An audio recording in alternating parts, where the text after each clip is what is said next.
أشهد أن لا إله إلا الله وحده لا شريك له وأشهد أن محمدا عبده ورسوله أما بعد فأعوذ بالله من الشيطان الرجيم بسم الله الرحمن الرحيم الحمد لله رب العالمين الرحمن الرحيم مالك يوم الدين إياك نعبد وإياك نستعين اهدنا الصراط المستقيم صراط الذين أنعمت عليهم صراط الذين أنعمت عليهم غير المغضوب عليهم ولا الضالين يا أيها الذين آمنوا أطيعوا الله وأطيعوا الرسول وأولي الأمر منكم فإن تنازعتم في شيء فردوه إلى الله والرسول إن كنتم تؤمنون بالله واليوم الآخر ذلك خير وأحسن تأویلا۔ سامعین کرام، یہ آیت جس کی ابھی میں نے تلاوت کی ہے یہ سورۃ النساء کی آیت نمبر 60 ہے۔ اس میں اللہ تعالیٰ مومنوں کو نصیحت فرماتا ہے، اے لوگو جو ایمان لائے ہو، اطاعت کرو اللہ کی اور اس کے رسول کی، اور اپنے حکام جو ہیں ان کی بھی اطاعت کرو۔ پھر اگر کسی معاملہ میں تم میں اختلاف پیدا ہو جائے تو ایسے اختلافی معاملے اللہ اور رسول کی طرف لوٹا دیا کرو، اگر تم واقعی اللہ اور یوم آخرت پر ایمان رکھتے ہو۔ اللہ تعالیٰ فرماتا ہے آخر پہ کہ یہ بات جو ہے بہت بہتر ہے اور انجام کے لحاظ سے بھی تمہارے لیے بہتر ہوگی۔ اس آیت میں سامعین کرام اللہ تعالیٰ نے ہم مومنوں کو حکم دیا ہے کہ تم ہمیشہ اللہ اور اس کے رسول صلی اللہ علیہ وسلم کی اطاعت کرو،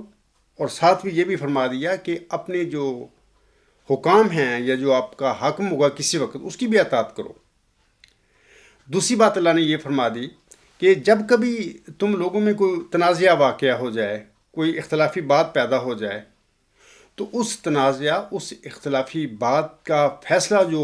ہے وہ تم اللہ اور رسول سے لو، اس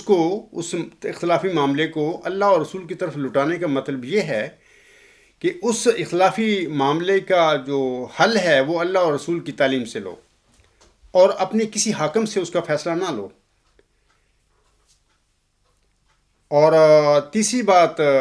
اللہ نے یہ فرما دی اس آیت میں کہ اگر تم ایسا کرو گے کہ یعنی اپنے اختلافی معاملات کا اللہ اور اس کے رسول کی تعلیم کی روشنی میں حل کرو گے، ان کی فیصلے کرو گے،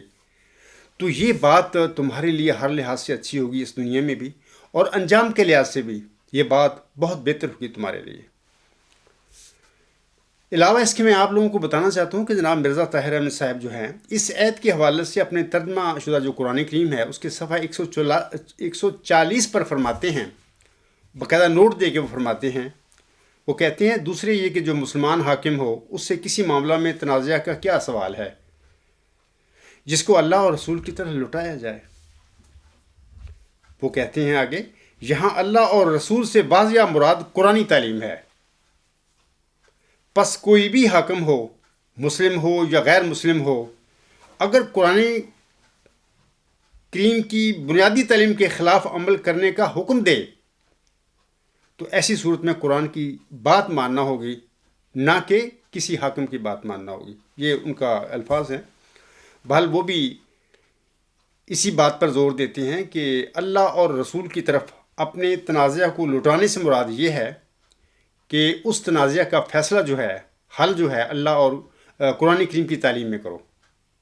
یہی اس کا مطلب ہے کہ اللہ اور اس کے رسول کی طرف اپنے تنازع کو لٹا دو کا۔ سامعین کرام،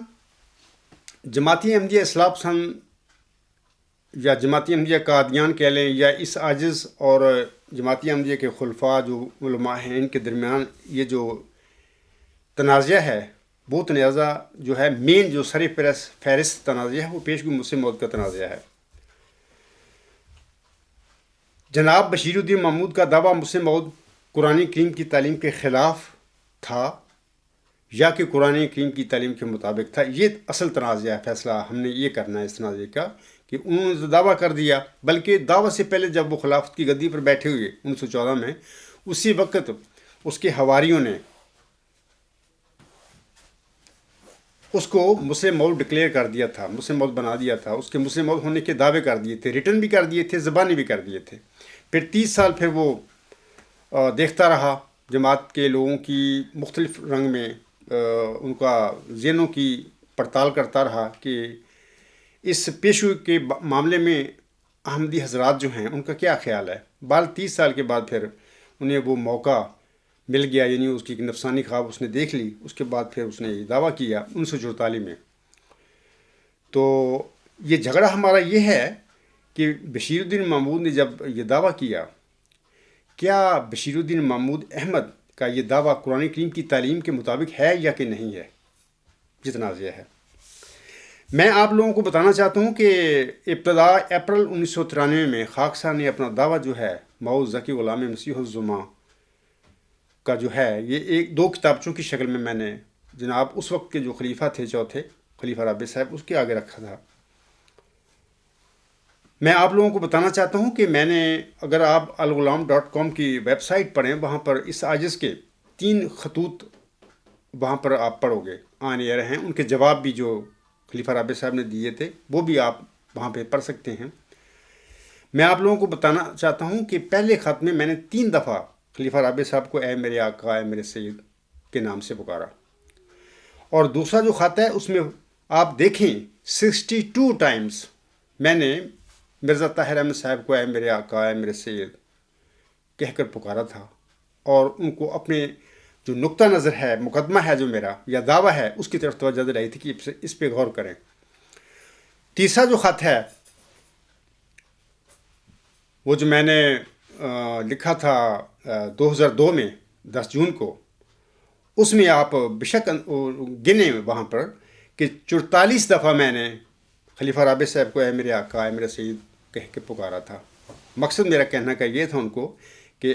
اے میرے سید، اے میرے آقا، اب میرا یہ جو مقدمہ ہے اس کی طرف غور کریں، اس پر فکر کریں،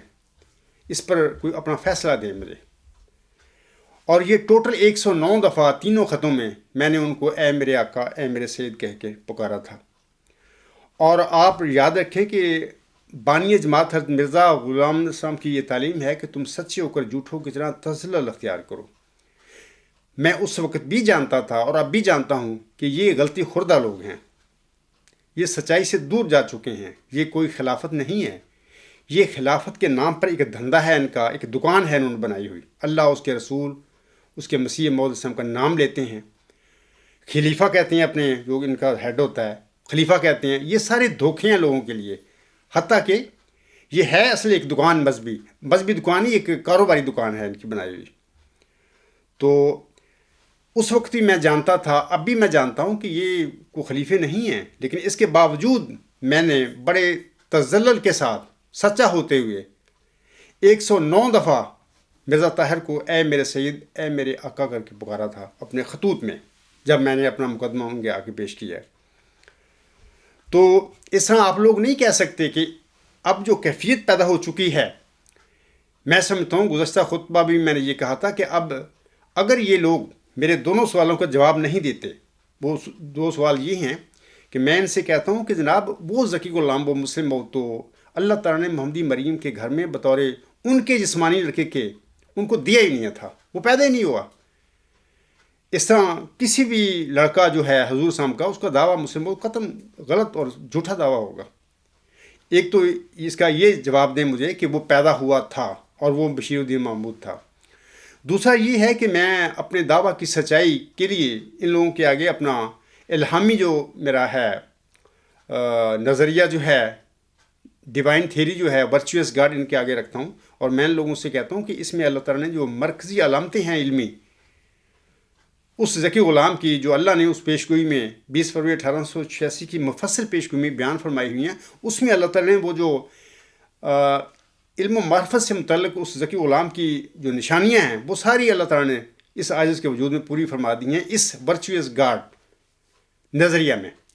میں کہتا ہوں ان لوگوں سے اس کو جھٹلا کر دکھاؤ، اس نظریے کو۔ بہرحال چونکہ یہ معاملہ 23 سال سے بھی اب زیادہ ہو گیا ہے، یعنی اپریل 1993 سے لے کر اب تک 23 سال سے بھی زیادہ ہو گیا، اور وہ جو حجت ہے 23 سالہ ایک سچے جو مدعی ہوتا ہے اس کے دعوے کے لیے، وہ بھی پوری ہو چکی ہے۔ جو مدعی اپنے الہامی دعوے کے بعد 23 سال آسم کی جو نبوت کا زمانہ ہے نہیں پاتا ہے اس دنیا میں، وہ سچا نہیں ہوگا بلکہ مفتری اللہ ہوگا۔ اس پیمانہ، اس معیار کے مطابق جناب مرزا بشیر الدین محمود احمد اپنے دعویٰ مسلم موعود میں جھوٹے ثابت ہو چکے ہیں، اور جو صورت الحقہ میں اللہ تعالیٰ نے مفتری اللہ کے لیے ایک وعید دی ہے سزا کی، وہ ان کے وجود میں پوری ہو چکی ہے، یعنی ان کی وطین جو ہے اللہ نے قطع کر دی تھی 10 مارچ 1954 کو۔ تو خاکسار الحمدللہ اپنے الہامی دعویٰ کے بعد 23 سال سے زیادہ عرصہ کا زمانہ گزار چکا ہے اس دنیا میں، اور الحمدللہ میں سچا ہوں۔ لیکن اس کے باوجود میں آپ لوگوں کو بتانا چاہتا ہوں کہ ہمیشہ عاجزی کے ساتھ ان لوگوں سے میں نے باتیں کی ہیں، ہمیشہ ان لوگوں نے میرے ساتھ زیادتیاں کی۔ اب میں کہتا ہوں کہ پچھلے خطبہ جو میں نے کہا ہے کہ اب معاملہ یہ ہو چکا ہے کہ چونکہ یہ بھاگ چکے ہیں، میرے دونوں جو سوال ہیں اس کے حوالے سے بھاگ چکے ہیں، میرے ساتھ بات کرنے کے لیے تیار نہیں، اس کا مطلب یہ کہ یہ جھوٹے ہیں، اپنے جو عقائد ہیں ان میں جھوٹے ہیں۔ خلیفہ ثانی کا دعویٰ ٹوٹلی ایک جھوٹا دعویٰ تھا، اور یہ جو قطعاً یہ خلافت نہیں ہے، یہ ایک دنیا داری، ایک ان کی بلاد مشق ہے۔ اللہ نے اس بلاد مشق نام الہام ہے حضرت مرزا صاحب نازل ہوا تھا، بلاد مشق، اور اللہ تعالیٰ نے بتایا تھا کہ قادیان میں کچھ یزیدی تبع لوگ پیدا کیے گئے ہیں، اور یہ وہ لوگ ہیں، یہ کیمپ یزیدیوں کا ہے اور یہ یزیدی لوگ ہیں۔ تبھی اللہ تعالیٰ نے دمشقی بلا کی مناسبت سے، جو انبی بلا تھی اس کی مناسبت سے اللہ نے انہیں بلاد مشق قرار دیا ہوا ہے اپنے الہام میں، یعنی جو مرزا صاحب محمدی مریم پر نازل کیا تھا۔ تو اس لحاظ سے میں نے گزشتہ خطبہ جمعہ میں کہا ہے کہ ایک لحاظ سے میں نے کہا ہے کہ یہ دونوں سوال اگر تمہیں مجھے ٹھیک جواب دے دو گے تو آپ کو میں $1 ملین امریکن ڈالر کا انعام پیش کر دوں گا اور اپنے دعوے پر نظر ثانی کر لوں گا۔ یہ ٹھیک ہے، شریف لوگوں کا یہی کام ہوا کرتا ہے، کوئی ضد نہیں کرتے۔ اب چونکہ یہ بھاگ چکے ہیں، بات کرنے کے لیے تیار نہیں ہیں، اور ان لوگوں نے میرے اہل و عیال کا، میرے ساتھیوں کا اخراج اور مقاطع مرزا صاحب کی جماعت سے کیا ہے، حالانکہ مرزا صاحب کی جماعت مرزا صاحب کی جماعت ہے۔ اس میں سے کون کو بندہ دوسرا ہے کہ اس میں سے مرزا صاحب کی تعلیم پر الف سے لے کر یہ تک ایمان لانے والے بندے کو کوئی خارج کرے؟ کسی کا کیا حق ہے؟ بہر یہ اخراج اور سزائیں ہمیں تھیں اور یہ بھاگ چکے ہیں۔ تو میں نے گزشتہ خطبہ جو میں اس لیے کہا تھا کہ اب $1 ملین کی بجائے یہ 1 ملین جوتوں کا ہار ان کے گلے میں پڑ چکا ہے، اور واسطی صاحب کے بھی یہ ہار گلے میں پڑ چکا ہے 1 ملین جوتوں کا۔ تو آج کے خطبہ جمعہ میں چند باتیں آپ لوگوں کو بتاؤں گا، بلکہ ان کو بھی بتاؤں گا، واسطی کو بھی بتاؤں گا، اس جماعتی جو خلیفہ ہے ان کا یا ان کے مولوی ہیں میرے مکذب اور مکفر، ان کو بھی بتاؤں گا کہ یہ 1 ملین جوتوں کا جو ہار ہے آپ کے گلے میں اب پڑ چکا ہے، خدا نے ڈال دیا ہے، تو کس طریقے سے یہ تمہارے گلوں سے ہار اتر سکتا ہے، میں اس کا آپ لوگوں کے آگے کچھ باتیں کروں گا۔ لیکن فی الحال میں آپ لوگوں کو بتانا چاہتا ہوں کہ جب میں نے اپنا مقدمہ مرزا طاہر احمد کے آگے بڑے عاجزی کے ساتھ اور بڑی تذلل کے ساتھ پیش کیا تھا، اگرچہ میں جانتا تھا کہ یہ غلطی خوردہ لوگ ہیں، لیکن انہوں نے مجھے جو جواب دیا اس میں لکھا شیطانی وساوس، پیغامیوں والا فتنہ، کوئی دلیل نہیں۔ آج بھی میں آپ سب لوگوں سے کہتا ہوں کہ جناب میرے جو کتاب ہیں غلام مسیح رضا پڑھیں، وہاں سے آپ کوئی تو مجھے دکھائے کہ کہاں شیطانی وساوس آ گیا، وہاں پہ کہاں پیغامیوں والا فتنہ اس کتاب میں آ گیا۔ حالانکہ میں نے اس میں جو حوالے دیے ہیں وہ صرف قرآن کریم کے ہیں، بعض جگہ پر جو صحیح ہیں، جنہیں حدیثیں صحیح ہیں، ان کی میں حدیثوں کا ذکر کیا ہے، وہاں پر حضرت مرزا غلام صاحب کے الہامات کا ذکر کیا ہے جو کہ سچے ہیں، اور حضرت مرزا صاحب کی اپنی ریٹن جو تحریریں ہیں ان کا میں نے ذکر کیا ہوا۔ کیا نعوذ باللہ من ذالک کے جو کلام آنس پر نازل ہوا تھا، کیا وہ نعوذ باللہ شیطانی وساوس تھے؟ کیا مرزا صاحب پر الہامی کلام نازل ہونے والا جو ابھی تذکرہ میں سارا وہ تذکرہ ان کے الہامات کا ہی ہے، کیا یہ نعوذ باللہ من ذالک شیطانی وساوس ہیں؟ کیا مرزا صاحب کی یہ کتابیں جو اب چھپاتے ہیں اور لوگوں کے آگے رکھتے ہیں، بلکہ میں سمجھتا ہوں کہ یہ کنہوں نے دکان کا بنایا ہوا ہے، رکھا ہوئی کتابیں صرف مال اکٹھا کرنے کے لیے، کیا یہ کتابیں جو حضرت مرزا صاحب نے لکھی تھیں کیا یہ شیطانی وساوس ہیں؟ نعوذ باللہ من ذالک۔ اگر تو یہ سارے ہیں تو پھر میرا مقدمہ بھی ٹھیک ہے، مرزا طاہر نے ٹھیک کہا تھا کہ یہ شیطانی وساوس ہیں۔ تو اگر نہ قرآن کریم، نہ مرزا صاحب کے الہامات، نہ احادیث صحیحہ اور نہ حضرت مرزا صاحب کا اپنا لکھا ہوا کلام شیطانی وساوس نہیں ہے، تو پھر میرا مقدمہ غلام مسیح عظمیٰ کا شیطانی وساوس کیسے ہو سکتا ہے؟ اور پیغامیوں والا فتنہ کیسے ہو سکتا ہے؟ میں تو کسی پیغامی کو جانتا ہی نہیں، ابھی تک نہیں، میں کبھی زندگی میں کسی ایسی آدمی سے میری کوئی نہ دوستی رہی ہے نہ میں جانتا ہوں جس کا تعلق انجمن اشاعت اسلام لاہور سے ہو۔ بہرحال میں ان کو بھی بھائی سمجھتا ہوں، اپنا احمدی بھائی ہیں ہمارے، کوئی نفرت نہیں میرے دل میں ان کے لیے بھی، لیکن عقائد کا کوئی اختلاف ہے، اور الحمدللہ جب ہم نیک نیت ہو کر بیٹھیں گے، اس عزم سے بیٹھیں گے کہ ہم نے قرآن کریم کی تعلیم کی روشنی میں اپنے اختلافات دور کرنے ہیں، تو ان کے ساتھ بھی یہ ہمارے جو اختلافات ہیں، فروعی اختلافات ہیں، وہ حل ہو جائیں گے انشاءاللہ۔ تو باقی آپ خود فیصلہ کریں کہ یہ جو معاملہ ہے اب 1 ملین جوتوں کے ہار تک پہنچ چکا ہے، یہاں تک بات لانے والے یہ لوگ ہیں، میں نہیں ہوں۔ میں نے تو بڑے ابتدا سے بڑے عجز اور انکساری کے ساتھ اے میرے آقا، اے میرے سید کے ساتھ الفاظ کے ساتھ میں اپنے مقدمہ ان خلفاء کے آگے رکھا تھا۔ جناب مرزا طاہر احمد سب سے پہلے تو مقدمہ چھپا کر بیٹھ گئے، 10 سال انہوں نے یہ کام کیا۔ اس کے بعد جب وہ چلے گئے تو اس کے بعد جو ان کی جگہ پر آنے والا تھا، جو بلکہ وہ اپنی زندگی میں وہ ان کو بنا کے گئے ہیں، میں نے اکثر خطبات میں ثبوت دیا ہے کہ وہ ان کو اس کی وہ کر کے گئے ہیں کہ میرے بعد یہ بندہ میرا جانشین ہوگا۔ تو جب وہ آیا تو اس نے اس عاجز کا، میرے اہل و عیال کا اور میرے ساتھیوں کا اخراج اور مقاضہ میرا ان کی جماعت سے کر دیا۔ اب تم خود دیکھو، غور کرو اس بات پر کہ کیا یہ جو خلیفے ہیں خدا کے بنائے ہوئے خلیفے ہیں یا رشد و ہدایت پر چلنے والے خلیفے ہیں؟ میں آپ لوگوں کو بتاتا ہوں کہ اگر میرا یہ دعویٰ اس قسم کا جو میں نے جس دلائل کے ساتھ کتاب غلام مسیح نے پیش کیا ہے، اس میں حضرت مرزا صلی اللہ علیہ وسلم کے الہامات ہیں، مرزا صاحب کی تعلیم ہے، قرآن کریم کی آیات ہیں، احادیث صحیح ہیں، اگر حضرت ابو بکر صدیق رضی اللہ تعالیٰ عنہ کے زمانے میں میں یہ دعویٰ ان کے آگے رکھتا، یا عمر رضی اللہ تعالیٰ عنہ ہو، یا عثمان رضی اللہ تعالیٰ عنہ ہو، یا حضرت علی رضی اللہ تعالیٰ عنہ کے دور خلافت میں ان کے آگے میں دعویٰ رکھتا، تو کیا وہ مجھے نعوذ باللہ من ذالک اس کو شیطانی وساوس کہتے؟ ہرگز نہیں، بلکہ وہ سب کام روک کر سٹاپ کر کے امت کے معاملات، اس معاملے کا فیصلہ کرتے، قرآن کریم کی روشنی میں کرتے، کیونکہ قرآن کریم کو اللہ نے فرقان قرار دیا ہے۔ اسی طرح اگر میں یہ دعویٰ یا میرا دعویٰ خلیفہ اول کی دور خلافت میں تو اس کو پیدا نہیں ہوتا، کوئی مدعی ہوتا اس وقت، اسی طرح غلام مسیح عظمیٰ جیسے میں نے کتاب لکھی ہے وہ ان کے آگے یہ دعویٰ رکھ دیتا، غلام مسیح عظمیٰ کتاب کی شکل میں، تم سوچو کہ کیا خلیفہ اول صاحب اس بندے کے اس دعوے کو یا اس کتاب کو شیطانی ثابت قرار دیتے؟ ہرگز نہیں دیتے، بلکہ قرآن کریم کی تعلیم اس کا فیصلہ کرتے کہ بات کیا ہے، کیونکہ یہ حیرت انگیز باتیں ہیں اس کتاب میں۔ جناب مرزا بشیر الدین محمود احمد تو دائرہ بشارت میں نہیں آتے، جو دعویٰ کر کے بیٹھے ہوئے ہیں یا لوگوں سے منوا کے بیٹھے ہوئے ہیں۔ اللہ تعالیٰ نے جو الہامی کلام محمد مریم پر نازل فرمایا، اس میں یہ قطعی فیصلہ کر دیا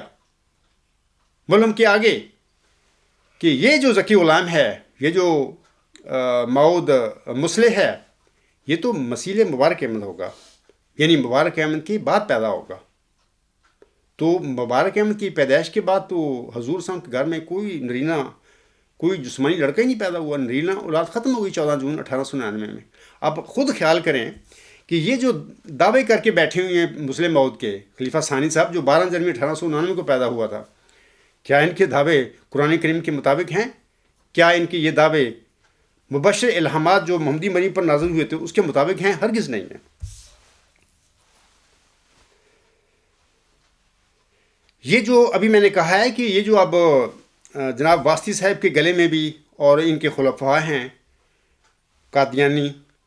اور مکفر جو میرے مولوی ہیں ان کے گلے میں بھی، یا جو کرتا دھرتا ہیں اس کے نظام میں، ان کے گلوں میں یہ جو 1 ملین جوتوں کا ہار اب جو پڑ چکا ہے، دراصل یہ سب کچھ ان لوگوں کی اپنی کرتوتیں ہیں، ان کی حرکتوں کی وجہ سے سب کچھ ہوا ہے۔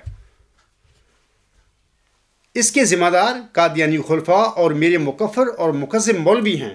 اور واسطی جیسے شریر آدمی جو ہیں اس جماعت میں، وہ لوگ اس کے ذمہ دار ہیں۔ انہوں نے اس معاملے کو اس حد تک پہنچایا ہے۔ اور میں آپ لوگوں کو بتانا چاہتا ہوں، احمدیوں کو، کہ آپ یاد رکھیں کہ اگر 2 گروپ ہوں، 2 جماعتیں ہوں، ایک تو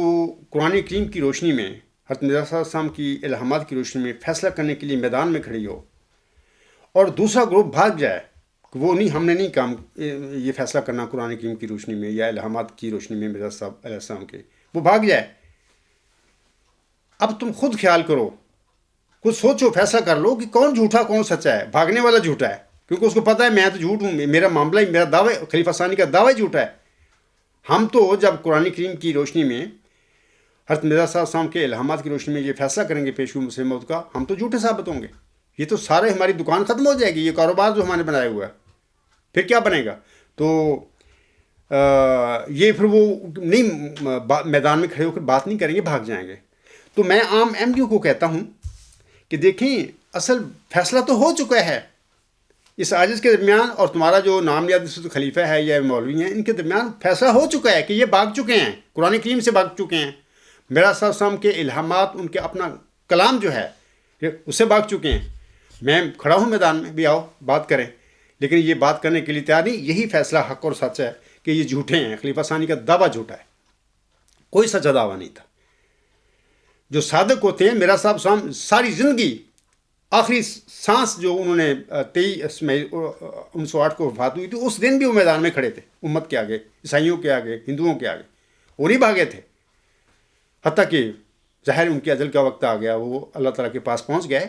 تو یہ لوگ کس طرح حضرت مرزا صاحب السلام کے خلیفے ہو سکتے ہیں جو میدان سے بھاگنے والے ہیں، قرآن سے بھاگتے پھر رہے ہیں، مرزا صاحب کے الہامات سے بھاگتے پھر رہے ہیں؟ یہ مرزا صاحب کے خلیفے کیسے ہو سکتی ہیں؟ صرف نام مرزا صاحب کا استعمال کرتے ہیں اور لوگوں کو دھوکہ دیتے ہیں، لوگ سمجھتے ہیں کہ شاید یہ خلیفے ہی ہیں مسیح موعود کے، حالانکہ تو جھوٹے لوگ ہیں۔ یہ تو وہ یزیدی لوگ ہیں جس کی خبر ایک الہام میں اللہ تعالیٰ نے محمدی مریم حضرت مرزا غلام صاحب کو دی تھی کہ قادیان میں یزیدی صرف لوگ پیدا کیے گئے ہیں، اب یہ وہ لوگ ہیں۔ تو وہ جو الہام ہے بلید مشکا، اس کے یہ لوگ ہیں مخاطب، یہ وہ لوگ تھے آنے والے حضرت مرزا صلی اللہ علیہ وسلم کے بعد، جنہوں نے مرزا صاحب کی جماعت کو اپنے قبضہ میں لینا تھا، پکڑ لینا تھا، یغمال کرنا تھا، لوگوں کو قید کر لینا تھا، اسیر بنا لینا تھا، اور اپنی خلافت کے نام پر اور مسیح موعود کا نام لے کر، محمد صلی اللہ علیہ وسلم کا نام، اللہ کا نام لے کر ان پر اپنی حکومتیں کرنی تھی خلافت کے نام پر۔ یہ ان کا سب کا دجل ہے۔ میں آپ لوگوں کو ایک اور بات بتانا چاہتا ہوں، کسی احمدی کے ذہن میں یہ خیال پیدا ہو سکتا ہے کہ ہم احمدی کمزور لوگ ہیں، ہم کیا مدد کر سکتے ہیں اس معاملے کے بارے میں، یعنی یہ عبدالغفار جنبہ اور جماعت احمدیہ قادیان کے خلیفے اور مولویوں کے درمیان یہ جو تنازع ہے، ہم کیا کر سکتے ہیں اس معاملے میں؟ میں آپ لوگوں کو بتانا چاہتا ہوں تم بہت کچھ کر سکتے ہو. جو بھی متقی احمدی ہے، جس کے اندر تقوی ہے، جو اللہ کو اختیار جس نے کیا ہوا ہے، وہ بہت کچھ کر سکتا ہے. جو دنیا دار احمدی ہے، جس کا مذہب ایک دین ہے، دنیا ہے، اس کے لیے کوئی مسئلہ نہیں. وہ کچھ نہیں کرے گا، نہ اس کو کرنے کی طرف توجہ اس دنیا میں ہو سکے گی. وہ کہے گا ٹھیک ہے، جو اس وقت طاقت پر بیٹھا ہوا ہے چشمے پر، ہم اس کے ساتھ ہیں، وہ یہی کرے گا. لیکن جو متقی احمدی ہے، اگر وہ چاہے گا تو وہ بڑی اس تنازع کے حوالے سے مدد کر سکتا ہے، اس عاجز کی بھی کر سکتا ہے، اس اپنا فیصلہ کن کردار بھی ادا کر سکتا ہے. وہ یہ کہ جہاں پر بھی وہ ہے، میرے خطبات سنتا ہے، میری تحریریں پڑھتا ہے، کتابیں پڑھتا ہے، اور وہ ان لوگوں کو اپنے ماحول میں، ان مولویوں سے، اپنے عہدیداروں سے کہے کہ جناب عبدالغفار جمبا کا میدان میں آ کر مقابلہ کرو، اس کو جھوٹا ثابت کر دو اگر وہ جھوٹا ہے. لیکن اگر تم نہیں آؤ گے، تمہارا خلیفہ نہیں آئے گا، تمہارے مولوی میدان میں آ کر عبدالغفار جمبا کو غلط ثابت نہیں کریں گے، تو میں اس وقت تک تمہارے ساتھ کوئی بھی تعاون نہیں کروں گا جب تک تم یہ کام نہیں کرو گے. نہ میں تمہیں چندہ دوں گا، نہ میں تمہارے اجلاس میں آؤں گا، نہ میرا تمہارا کوئی بھی لین دین ہوگا. میں تم سے الگ ہوں اس وقت تک جب تک اگر تم حق پر ہو تو تم میدان میں کھڑے عبدالغفار جمبا کو اس کے عقائد میں جھوٹا ثابت نہیں کرتے. جب تم کر دو گے، چندے بھی تمہارے، اجلاسوں میں آؤں گا، سارا تعاون تمہارے ساتھ کروں گا، جیسا کہ میں نسل در نسل 100 سال سے کرتا چلا آ رہا ہوں. میں درخواست کروں گا ہر متقی احمدی سے، جس کے اندر ایمان ہے، جس کو پتہ ہے کہ میں نے مرنا ہے، مرنے کے بعد مجھ سے یہ سوال ہوگا کہ ایک مدعی دنیا میں کھڑا ہوا تھا، عبدالغفار جمبا نامی شخص، وہ کہتا تھا خلیفہ ثانی کا دعویٰ جھوٹ ہے، قطعی طور پر جھوٹ ہے. تو اس دعوے کے بارے میں آپ لوگوں نے کیا پھر اس کو رسپانس دیا تھا؟ کیا اس کو جھوٹا ثابت کیا تھا؟ اگر جھوٹا ثابت نہیں کیا تھا تو اس کی دعوت اللہ کی طرف آپ نے توجہ کیوں نہیں کی؟ کیوں نہیں قبول کیا اس کو؟ وغیرہ وغیرہ یہ چیزیں، باتیں ہر بندے جو مرے گا اس کے آگے آئیں گی، اس کو جواب دینے ہوں گے. بہرحال میں ایک متقی احمدی جس کے دل میں یہ ہو کہ میں تو غریب آدمی ہوں، چندے ان کو دیتا ہوں، میں کیا کر سکتا ہوں؟ تم بہت کچھ کر سکتے ہو، تمہیں یہی کرنا چاہیے. اگر اللہ کی رضا آپ نے حاصل کرنی ہے، تم کہہ دو گے موت کے بعد جا کے، پھر کہو گے کہ اے اللہ، میں نے اور تو کچھ نہیں کر سکتا تھا، میں نے یہ کام کر دیا تھا کہ جب تک تم اس مدعی کو غلط ثابت نہیں کرتے، میں نے اپنی جماعت کے لوگوں کو کہہ دیا تھا کہ اس وقت تک نہ میں آپ کو چندہ دوں گا، نہ میں آپ کے اجلاسوں میں شامل ہوں گا. میں یہی کر سکتا تھا. تو اللہ تعالیٰ آپ سے راضی بھی ہوگا اور آپ کو جزائے خیر بھی اس کی دے گا. اس کے بعد میں آپ لوگوں کو بتانا چاہتا ہوں، خاص کر میں جناب خالد باستی صاحب سے میں یہ کہتا ہوں کہ تم 1,000,000 جوتوں کے ہار کو اپنی گردنوں سے کس طرح اتار سکتے ہو. میں آپ کو ٹپ دیتا ہوں کچھ کہ کس طرح تم اتار سکتے ہو. کوشش کر کے دیکھو، اتار کے دیکھو اس کو. پہلی بات تو یہ یاد رکھیں کہ حضرت مرزا غلام صاحب پر ذکی غلام کے حوالے سے 13 بشارتیں ہوئی تھیں الہامی. وہ یہ بشارتیں ہیں، یہ جو چیزیں ہیں، آپ لوگوں کے تذکرہ جو ہے اس میں سے میں نے یہ فوٹو کاپی کی ہوئی ہیں، میرے اپنے الفاظ نہیں ہیں. یہ 13 مبشر الہام ہیں، مرزا غلام صاحب پر نازل ہوئے، میرے بھی نہیں ہیں، ان کے ہیں. تو میں آپ لوگوں کو بتانا چاہتا ہوں کہ مرزا بشیر الدین محمود احمد کی پیدائش جو ہے وہ 12 جنوری 1899 کو ہوئی تھی. ان کی پیدائش کے بعد 11 الہامی بشارتیں ذکی غلام کے حوالے سے اللہ تعالیٰ نے محمد مریم پر نازل کی تھیں. بشارتیں، اس کا مطلب کیا ہے؟ اس کا مطلب یہ ہے کہ اللہ اس وقت اس کی پیدائش کی بشارت دے رہا تھا کہ وہ پیدا ہوگا. تو جو 12 جنوری 1899 کو پیدا ہو گیا تھا، تو وہ کیسے ہو سکتا ہے اس ذکی غلام کی بشارت کا مصداق؟ آپ لوگوں کو میں کہنا چاہتا ہوں کہ دیکھو کہ بشیر الدین محمود کی پیدائش کے بعد یہ جو 11 الہامی بشارتیں ہوئی ہیں غلام کے بارے میں، اگر تم یہ 11 الہامی بشارتوں کے متعلق یہ ثابت کر دو کہ نعوذ باللہ من ذالک یہ جھوٹے الہام ہیں، میں نے بنائے ہوئے ہیں یا مرزا غلام صاحب نے بنائے ہوئے تھے اپنے پاس سے، یہ جھوٹے ہیں، اور یہ الہام مرزا صاحب پر نہیں نازل ہوئے تھے، اگر تم یہ ثابت کر دو میدان میں آ کر، تو میں کہوں گا کہ اس کے بعد یہ مسئلہ حل ہو جائے گا کہ بشیر الدین محمود احمد صاحب دائرہ بشارت میں آ جائیں گے، کیونکہ یہ الہام تو غلط ثابت ہو جائیں گے. پھر وہ 2 ہی الہام ہوں گے کہ ایک تو شروع میں ہوا تھا کہ انا نبشرک بغلام حسین، اور ایک پھر مفصل الہامی پیشگوئی جو ہے 20 فروری 1886 کی، وہ رہ جائے گی. تو اس کے بعد بشیر الدین محمود پیدا ہوئے تھے، پھر اس طرح وہ دائرہ بشارت میں آ جائیں گے اس الہامی پیشگوئی کی، یا اس الہامی پیشگوئی مسلم موعود کے دائرہ بشارت میں آ جائیں گے. یہ الگ بات ہوگی بعد میں پھر ان کا دعویٰ سچا ہے یا جھوٹا ہے، کیونکہ 12 جنوری 1899 تک کئی لوگ جماعت احمدیہ میں حضرت مرزا صاحب کی جو روحانی اولاد تھی اس میں کئی اور لوگ بھی پیدا ہوئے تھے۔ اب سوال یہ ہے کہ اس پیشگوئی کے کون مصداق تھا؟ بشیر الدین محمود تھا یا کوئی اور احمدی تھا، روحانی جو وجود تھا؟ تو یہ ایک الگ بحث ہے۔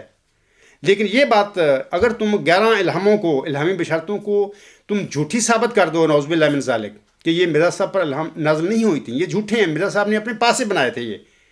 تو پھر بشیر الدین محمود دائرہ بشارت میں آ جائے گا، اس کے دعویٰ قابل غور بن جائے گا، میرا بھی بن جائے گا، کیونکہ میں بھی 6-7 نومبر ان الہامی بشارتوں کے بعد پیدا ہوا ہوں۔ دوسرا میں آپ لوگوں کو بتانا چاہتا ہوں کہ دوسری بات یہ ہے کہ اگر تم خاکسار کا الہامی نظریہ جو ہے virtuous God, it is also a divine theory, اس نظریے کو تم اگر غلط ثابت کر دو،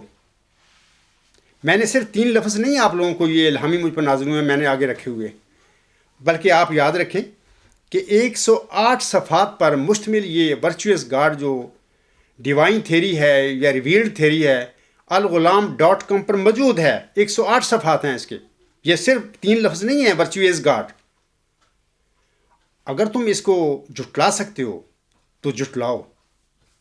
جھٹلا کر دکھا دو مجھے۔ تو اس کے بعد اگر یہ دونوں تم کام کر گئے، مثلا ایک تو 11 الہامی بشارتیں جو مرزا صاحب پر نازل ہوئی تھیں 12 جنوری 1899 کے بعد، ان کو تم یہ ثابت کر دو کہ یہ نعوذ باللہ من ذالک کی جھوٹی بشارتیں ہیں، مرزا صاحب پر نازل نہیں ہوئی تھی، یا مرزا صاحب نے اپنے پاس سے بنائی تھی، یا ان کا کوئی وجود ہی نہیں ہے، حالانکہ مرزا صاحب سامنے یہ سارے 13 الہام اپنی زندگی میں شائع کیے تھے، کتابوں میں، رسالوں میں، اخباروں میں شائع ہوئے۔ اور مرزا صاحب سام کا دعویٰ ہے کہ اگر میرے کسی ایک الہام کے بارے میں پتہ چل جائے کہ یہ میرے نفس سے ہوا ہے تو میں اسے تھوک کی طرح پھینک دوں گا۔ اتنا وقت نہیں ہے، لیکن میں آپ لوگوں کو بتاتا ہوں کہ نزول المسیح کتاب ہے حضور علیہ السلام کی، روحانی خزائن جلد 18 صفحات 477 تا 478 پر حضور صاحب نے اپنے وحی کے بارے میں بڑا لکھا ہے، اور وہ لکھتے ہیں، میں آپ لوگوں کو پڑھ دیتا ہوں۔ وہ فرماتے ہیں،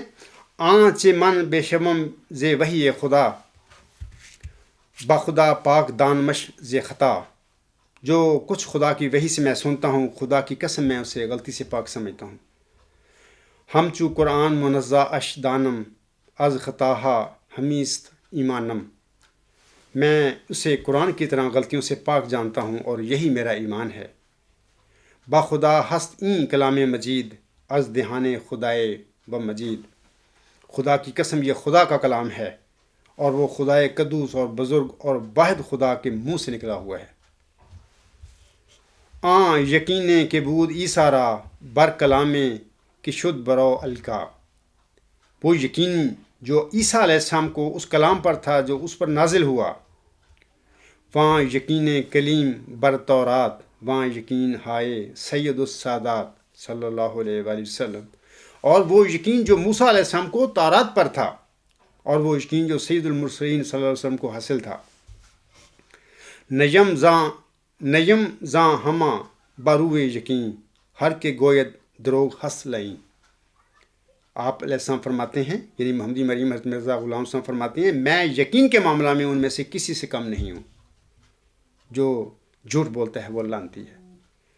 یہ جو کلام الہامی ہے، الہامی بشارتیں ہیں، آپ علیہ السلام نے اپنی زندگی میں شائع کی، بتائیں لوگوں کو، اے میرے ماننے والوں، اے لوگوں، یہ الہام اللہ کا کلام وہی مجھ پر نازل ہوئی ہے۔ تو وہ 11 بشارتیں اگر تم ثابت کر دو کہ مرزا صاحب صاحب نے اپنے پاس سے نعوذ باللہ بنائی تھیں یا جھوٹی ہیں، تو پھر یہ ہے کہ مرزا بشیر الدین محمود کا دعویٰ جو ہے دائرہ بشارت میں آ جائے گا، یعنی ہم کہہ سکیں گے کہ اللہ اگر چاہے تو اس کو بھی بنا سکتا تھا۔ اب تو یہ جو کلام الہامی مرزا صاحب پر نازل ہوا ہے وہ بتا رہا ہے ہمیں کہ مرزا صاحب کا کوئی بھی لڑکا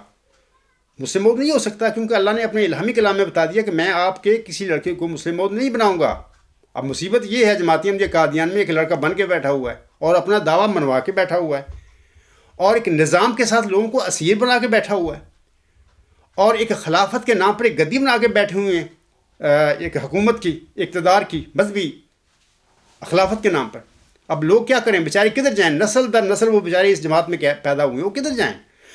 ابھی میں نے بات کی آپ لوگوں کے آگے، وہ یہ کر سکتے ہیں متقی احمدی جو وہ چاہتے ہیں کہ یہ فیصلہ ہونا چاہیے، یہ جھوٹ کو ختم ہونا چاہیے اور سچائی قائم آنی چاہیے. جن احمدیوں کے متقی احمدیوں کے دلوں میں یہ ارمان ہے وہ یہ کر سکتے ہیں کہ جہاں پر بھی ہیں وہ اس جماعت احمدیہ قادیان کے کرتا دھرتا ان کے مولویوں کو کہیں کہ جناب عبدالغفار جمبا کو اس کے دعویٰ میں جھوٹا ثابت کر کے دکھاؤ، میدان میں اس کو بھگاؤ، اس کے دعوے کو دلائل کے ساتھ رد کرو، پھر انشاءاللہ ہم چندے بھی دیں گے، اجلاسوں میں شامل ہوں گے. وگرنہ اس وقت تک جب تک تم یہ کام نہیں کرو گے، نہ ہم آپ کو چندہ دیں گے، نہ ہم آپ سے کوئی تعاون کریں گے، نہ ہم آپ کے کسی جلسہ میں، خواہ وہ کینیڈا میں ہو، خواہ وہ امریکہ میں، یو کے، جرمنی، کہاں پہ بھی ہو، ہم نہیں اس میں شامل ہوں گے، خواہ وہ پاکستان میں ہو. اس وقت تک جب تک تم عبدالغفار جمبا کو میدان میں کھڑے ہو کر اس کے دعویٰ کو رد نہیں کرتے اور خلیفہ ثانی کے دعوے کو سچا ثابت نہیں کرتے اس کے آگے، اس وقت ہم نہیں دیں گے. یہ آپ لوگ حق کی مدد کر سکتے ہیں، اللہ کی رضا آپ اس طرح حاصل کر سکتے ہیں اس دنیا میں. لیکن اتنا بھی اگر تم کر دو گے نا تو انشاءاللہ اگر مر جاؤ گے تم، اس کے بعد اللہ تعالیٰ سے تم کہہ سکتے ہو کہ اے اللہ میں نے تو ان لوگوں کو،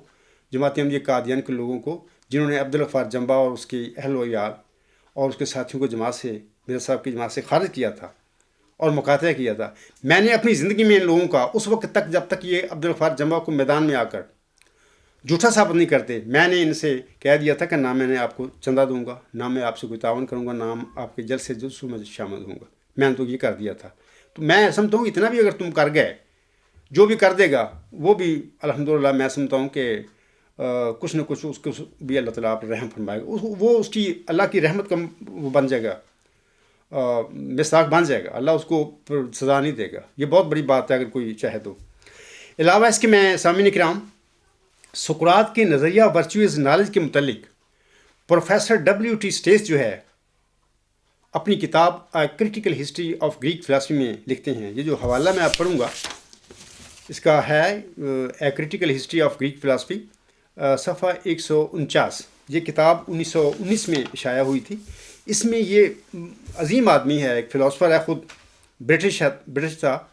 اور ایک لمبا عرصہ اس نے ڈبلن یونیورسٹی جو ہے وہاں سے اس نے میرے خیال میں گریجویشن کی تھی فلسفہ میں، اور بعد میں اسی ڈبلن یونیورسٹی نے اس کو ڈی لٹ کی ڈگری بھی دی تھی. ایک لمبا عرصہ یہ برطانیہ کی سول سرونٹ میں کام کرتا رہا اور سری لنکا میں یہ سول سرونٹ رہا تھا، اور کچھ وقت کولمبو کا میئر بھی رہا ہے. اور وہاں پہ آج بھی کولمبو میں اس کے نام پر ایک اسٹریٹ کا نام رکھا ہوا ہے، ڈبلیو ٹی اسٹیس اسٹریٹ. تو اس کے بعد پھر 1935 میں غالباً اس کو موقع ملا حکومت کی طرف سے کہ آپ اگر ریٹائر ہونا چاہیں تو ہو سکتے ہیں. تو اس زمانے میں اس کو ایک موقع ملا کہ پرنسٹن یونیورسٹی سے اس کو کہا گیا as a professor, as a lecturer in philosophy, اگر وہ پڑھانا چاہیں تو آ جائیں. تو اس نے ریٹائرمنٹ لے لی حکومت کی جاب سے. یہ پرنسٹن یونیورسٹی میں وہاں پہ ہو گیا اسٹوئرٹ شروع میں پروفیسر. بعد میں 1955 میں وہاں پروفیسر آف فلاسفی یہ ریٹائر ہوا تھا. تو اس نے یہ کتاب 1919 میں یہ لکھی ہے، یہ کتاب پبلش ہوئی تھی. اس میں یہ لکھتا ہے، بڑی مایہ ناز کتاب ہے، اور اتنے ایڈیشن اس کتاب کے چھپ چکے ہیں مختلف ممالک میں بے انتہا. تو انٹرسٹنگ کتاب ہے، اگر کوئی پڑھنا چاہے تو میں اس کو کہوں گا کہ یہ کتاب ضرور پڑھے. اس کتاب کے صفحہ 149 پر یہ اسٹیس صاحب لکھتے ہیں، یعنی ورچو از نالج جو سقراط کا نظریہ تھا اس کے متعلق یہ لکھتے ہیں but as far Socrates the sole condition of virtue is knowledge and as knowledge is just what can be imparted by teaching it followed that virtue must be teachable. The only difficulty is to find the teacher, to find someone who knows the concept of virtue. What the concept of virtue is, that is thought Socrates, the precious piece of knowledge, which no philosopher has ever discovered. یہ الفاظ دوبارہ سنیے، وہ لکھتے ہیں which no philosopher has ever discovered, and which if it were only discovered could at once be imparted by teaching, whereupon men would at once become virtuous. یہ بڑی زبردست ایک پریڈکشن کر گیا یہ بندہ اپنی جس کتاب میں کر گیا تھا. اس کا ترجمہ یہ ہے، یہ جو الفاظ اس نے لکھے ہیں، میں اپنے جو انگلش نہیں بھائی جانتے ہیں ان کو بتا دیتا ہوں. وہ لکھتا ہے، لیکن جیسا کہ سقراط کے لیے نیکی کی تنہا شرط اس کا علم ہونا ہے، اور جیسا کہ علم قطعی ہے جس کو بذریعہ تعلیم سکھایا جا سکتا ہے، اس سے معلوم ہوا کہ نیکی بھی قابل تعلم ہونی چاہیے. یعنی نیکی کا وہ کنسیپٹ جو سقراط نے پیش کیا وہ بھی ایسا ہونا چاہیے جس کو بذریعہ تعلیم سکھایا اور پڑھایا جا سکتا ہے. اس کا مطلب یہ ہے، وہ کہتا ہے مشکل صرف یہ ہے کہ کسی معلم کو ڈھونڈا جائے جو نیکی کے تصور کو جانتا ہو. نیکی کا وہ تصور جسے سقراط نے سوچا اور جو علم کا انمول جز ہے، جس کو کسی مفکر نے آج تک دریافت نہیں کیا اور دریافت ہو بھی نہیں سکتا، کیونکہ یہ تو علم و معرفت کی باتیں ہیں. علم و معرفت اور حکمت کی باتیں تو اللہ تعالیٰ الہامی کیا کرتا ہے. بندہ عقل کے ذریعے اس قسم کے جو کنسیپٹ ہیں ان کو نہیں جان سکتا. آگے وہ کہتے ہیں کہ اگر کبھی وہ دریافت ہو گیا، یعنی نیکی کا جو کنسیپٹ سقراط نے پیش کیا اور جس کو اس نے علم قرار دیا تھا، اس کنسیپٹ کی بات ہو رہی ہے.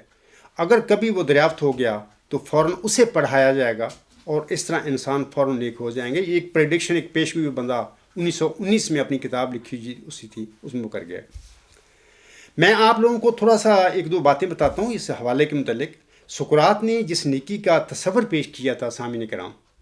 یعنی نیکی کی کنسیپٹ کا جو تصور پیش کیا تھا، اس کو سقراط نے علم قرار دیا تھا. Knowledge, virtue is knowledge. دوسری بات یہ یاد رکھیں کہ اسٹیج صاحب اپنے اس جو ان کے الفاظ ہیں، اقتباس ہے، اس میں وہ کہتا ہے کہ سقراط نے جس نیکی کے تصور کو علم قرار دیا تھا، آج تک کسی فلاسفر نے نیکی کی اس تصور کو دریافت نہیں کیا. دریافت کر بھی کوئی سکتا نہیں تھا. وَلَا يُحِيطُونَ بِشَيْءٍ مِّنْ عِلْمِهِ إِلَّا بِمَا شَاءَ. خدا تعالیٰ نے خود فرمایا کہ میری ذات کا علم میری الہام کے بغیر، میری وحی کرنے کے بعد کو نہیں حاصل کر سکتا. تیسری بات یہ یاد رکھیں کہ WT اسٹیج صاحب فرماتے ہیں کہ اگر کبھی نیکی کے اس تصور کی حقیقت کسی نے بتا دی اللہ تعالیٰ سے علم پا کر، الہام پا کر، جس کو سقراط نے علم قرار دیا تھا، اس کے بعد اس تصور کو ہی پڑھایا جائے گا، یعنی پوری دنیا میں، اور پھر لوگ بھی نیک بن جائیں گے، نیک ہو جائیں گے. تو یہ جو میں نے ابھی پیش کیا ہے پیراگراف اس کتاب کا، اس کا میں نے مختصر سے چند باتیں آپ لوگوں کو بتائی ہیں کہ میں اب واسطی صاحب سے کہتا ہوں کہ خاکسار کا نظریہ الغلام.com پر موجود ہے، اور یہ نظریہ 108 صفحات پر مشتمل ہے. یہ نہیں کہ 2-4 صفحوں میں نے وہاں پہ لکھا ہوا نیکی خدا ہے اللہ لطف خیر صلی اللہ، ایسی کوئی بات نہیں ہے. باقاعدہ اس کو ایکسپلین کیا ہے. 3 اس کے چیپٹر ہیں. ایک پہلا چیپٹر ہے دا ایسنس آف ورچو، دوسرا ہے ورچو از نالج جو سقراط کا خود نظریہ تھا. نہ صرف اس دوسرے چیپٹر میں ورچو از نالج کو ڈسکلوز کیا ہے میں نے اللہ کی توفیق کے ساتھ، اللہ کے الہام کے ساتھ، بلکہ اور چند اور نظریات ہیں میرے خود میں پیش کر رہا ہوں دنیا کے آگے. دی کنسیپٹ آف سائنسز ہیں، اور پھر ڈگریز آف ہیومن انڈرسٹینڈنگ ہیں، اور اس طرح کر کے ڈیوائن کووننٹک ہے، کنسیپٹ ہے جو میں نے پیش کیا ہے. وہ جو کانٹریکٹ ہے جس کو روسو نے پیش کیا، جان لاک نے پیش کیا یا تھامس ہابس نے پیش کیا تھا، سوشل کانٹریکٹ اس کا نام ہے. اس کی جگہ میں نے اس کو رد کر کے اس کنٹریکٹ کو کہ یہ it is not reality. What is reality? Reality is divine covenant. تو یہ ورچوئس نالج میں یہ باتیں ہیں ڈسکس ہوئی. اور تیسرا چیپٹر جو ہے ورچو از گاڈ. اللہ نے مجھے بتایا ہے کہ it is divine theory, it is supreme ultimate universal theory, اور it is mother of theories. ہر نظریہ جو ہے، خواہ وہ مادی ہے خواہ غیر مادی ہے، جو بھی نظریات مادی یا مابعد طبیعتی ہیں، سب نظریات اسی میں سے پھوٹتے ہیں، پیدا ہوتے ہیں. یہ خود نظریہ بذات خود کسی نظریہ سے جنم نہیں لیتا، یہ خود ہے، اور پھر نظری طور پر اس نظریہ سے آگے بڑھنا ممکن نہیں ہے کسی انسان کے لیے بھی، قیامت تک کے لیے یہ نظریہ ہے۔ تو ورچوئس گاڈ جو تیسرا چیپٹر ہے، اس کو اسی نظریے کو جو میں نے فرسٹ چیپٹر میں یا سیکنڈ چیپٹر میں جو باتیں عقلی طور پر لاجیکلی کہی ہیں، ان کو میں نے قرآن کریم کی جو ترین قرآن کریم جو محمد پر نازل ہوا تھا، اس قرآن کریم کے الفاظ کے مطابق ثابت کیا ہے کہ یہ بالکل ورچوئس گاڈ، یعنی گاڈ ہی ورچو ہے، خیر ہے، اور virtue is knowledge, knowledge he virtue ہے، خیر ہے۔ سامعین کرام، یہی وہ نیکی کا تصور تھا جس کو سقراط نے علم قرار دیا تھا۔ ابھی میں نے بتایا ہے کہ سیکنڈ چیپٹر ہے وہاں پہ میری کتاب میں،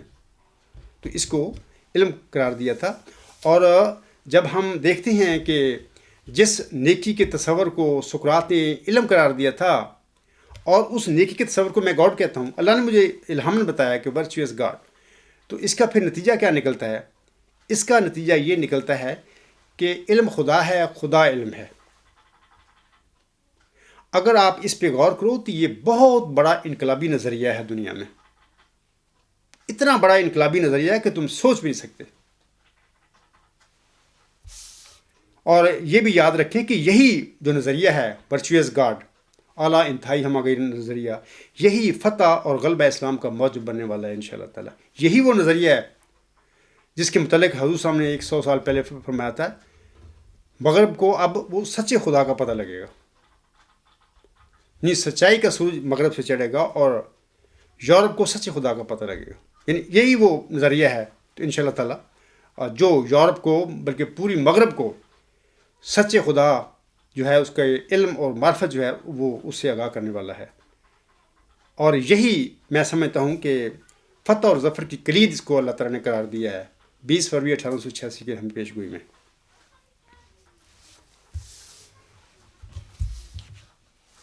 واسطی صاحب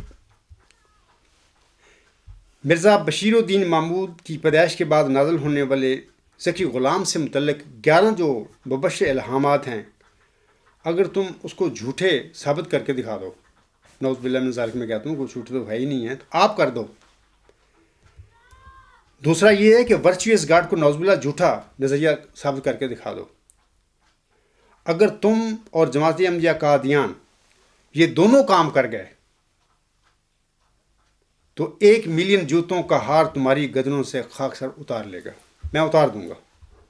کہ بالکل یہ تم مطلب کہ اگر تم یہ دونوں کام کر جاؤ تو تمہاری گردنوں میں یہ جو ہار پڑ گیا ہے، 1 ملین جوتوں کا ہار پڑ گیا ہے، تو میں خود اپنے ہاتھوں سے یہ ہار تمہاری گردنوں سے باہر نکال لوں گا، اتار لوں گا کہ تم ڈیزرو نہیں کرتے۔ اپنے نظریات پہ نظر ثانی کروں گا، کیونکہ انسان کو چاہیے کہ اس کی ایک بات ہونی چاہیے، کرائٹیریا ہونا چاہیے۔ ایک منطق میں ایک لا ہے، اس کو کہتے ہیں لا آف ایکسکلیوڈیڈ مڈل۔ اس کے مطابق کہا جاتا ہے کہ ایک وقت میں مثال طور پر زید اگر انسان ہے تو وہ غیر انسان نہیں ہو سکتا، درمیان میں مڈل والی کوئی چیز نہیں ہوتی۔ اگر بشیر الدین محمود احمد مسلم موعود تھے تو وہ غیر مسلم ثابت نہیں ہو سکتے، اور اگر وہ نہیں تھے تو پھر وہ مسلم موعود ثابت نہیں ہو سکتے۔ ان مسلم موعود غیر مسلم موعود کے درمیان میں کوئی چیز نہیں، یا وہ تھے یا وہ نہیں تھے۔ میں ثابت کرتا ہوں کہ وہ نہیں تھے۔ تو آپ لوگوں کو چاہیے کہ اس طرح یا میں مسلم موعود ہوں، اپنے دعوے میں سچا ہوں، یا میں نہیں سچا ہوں، درمیان میں کوئی چیز نہیں، سچا بھی ہوں نہیں بھی سچا ہوں، ایسی کوئی بات نہیں ہے۔ تو میں سمجھتا ہوں کہ جناب واسطی صاحب، آپ یہ دونوں کام کر کے یہ جو 1 ملین جوتوں کا ہار جو تمہارے گلے میں پڑ چکا ہے، تمہارے خلیفہ صاحب کے گلے میں پڑ چکا ہے، اور تمہارے میرے مکفر مولوی جو ہیں، مکذب مولوی جو ہیں جماعت احمدیہ قادیان کے، یا جو بھی مولوی ہوں، ان کے گلوں میں یہ پڑ چکا ہے، اور وہ جو نظام جماعت کے کرتا درتا میرے مخالف لوگ ہیں ان کے گلوں میں بھی پڑ چکا ہے۔ اگر تم یہ دونوں چیزیں ثابت کر دو، یعنی 11 مبشر الہام کو بھی مرزا صاحب کے جو ہیں بشیر الدین محمود کی پیدائش کے بعد ہوئے تھے ان کو بھی غلط ثابت کر دو، جھوٹے نعوذ باللہ ثابت کر دو، ورچوئس گاڈ کو بھی جھوٹا ثابت کر دو، تو میں انشاءاللہ یہ 1 ملین جو جوتوں کا ہار ہے تمہارے سب کے گلے میں پڑ چکا، تو میں خود اپنے ہاتھ سے تمہارے گلوں سے یہ ہار نکال لوں گا، اتار دوں گا۔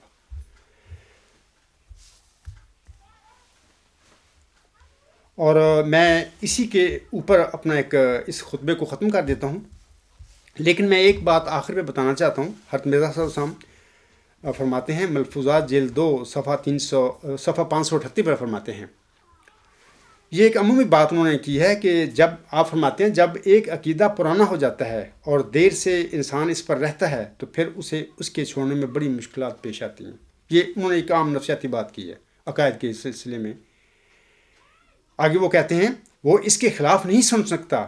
بلکہ خلاف سننے پر وہ خون تک کرنے کو تیار ہو جاتا ہے، جیسے کہ آج کل جماعت احمدیہ قادیان کے لوگ ہیں، اور یہ اس عاجز کا دعویٰ ہے۔ یہ جو صورتحال بنی ہوئی ہے وہ بھی اگر ان کے بس میں ہو تو یقیناً وہ مجھے اب تک پہلے کبھی کو ختم کر چکے ہوتے۔ آگے وہ حضور صلی اللہ علیہ وسلم فرماتے ہیں کیونکہ پرانی عادت طبیعت کے رنگ میں ہو جاتی ہے، اس لیے میں جو کچھ کہتا ہوں اس کی مخالفت کی ایک وجہ یہ بھی ہے کہ ایک جمے ہوئے خیال کو یہ لوگ چھوڑنا پسند نہیں کرتے۔ یہی المیہ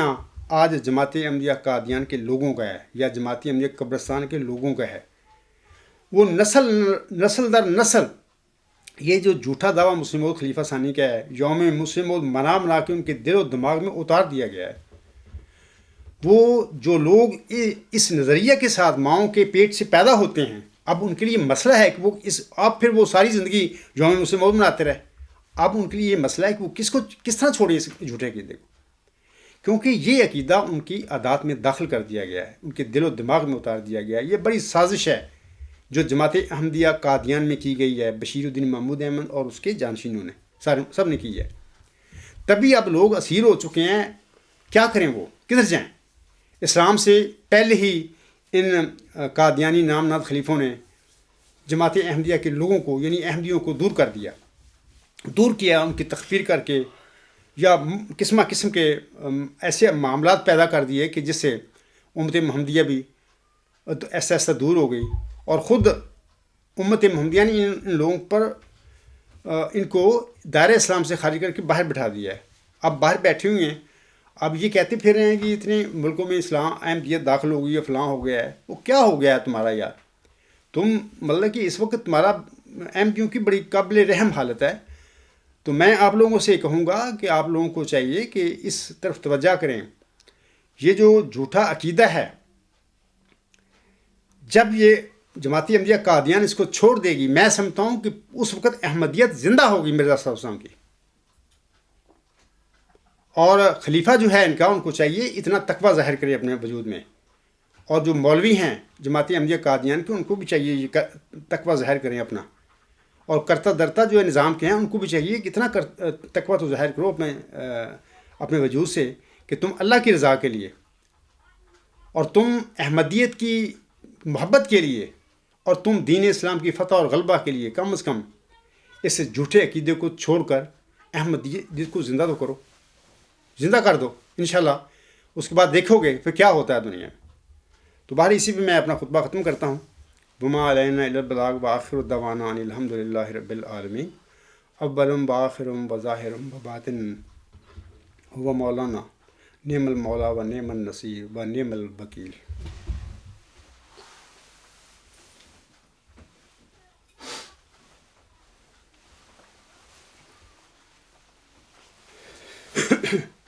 الحمد للہ نحمده ونستعینه ونستغفره ونؤمن به ونتوکل علیہ ونعوذ باللہ من شرور انفسنا ومن سیئات اعمالنا، من يهده الله فلا مضل له ومن يضلله فلا هادي له، ونشهد أن لا إله إلا الله ونشهد أن محمدا عبده ورسوله۔ عباد اللہ رحمكم اللہ، إن الله يأمر بالعدل والإحسان وإيتاء ذي القربى وينهى عن الفحشاء والمنكر والبغي يعظكم لعلكم تذكرون اذكروا الله يذكركم وادعوه يستجب لكم ولذكر الله أكبر